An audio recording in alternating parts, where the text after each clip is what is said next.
तमाम सभी दोस्तन साथिन असो काबिल एहतराम जंगेद खान हाजी रमजान पाराई साहब मलिक वही साहब असांजे आलिया मोहतरम स्टेट वेतन हेठि वेठल मुंहिंजा भाइर साथी सभी खे अस्सलाम वालेकुम नमस्ते।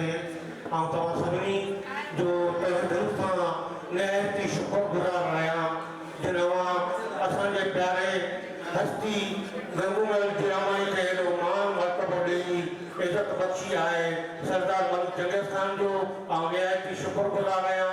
सदाईं मारत जी शुभ उमेद सां अलाह साईं रब साईं गंगोमल खे वॾी जमाल ॾींदो। असां सत भाइर आहियूं गंगो जो असां हौसलो आहियूं। मालिक तव्हां सभिनी खे ख़ुशि रखे। महिरबानी तव्हां दोस्तनि जूं साथियुनि जूं मलिक जंगेद साहिब जूं ऐं फाउंडेशन जूं महिरबानी।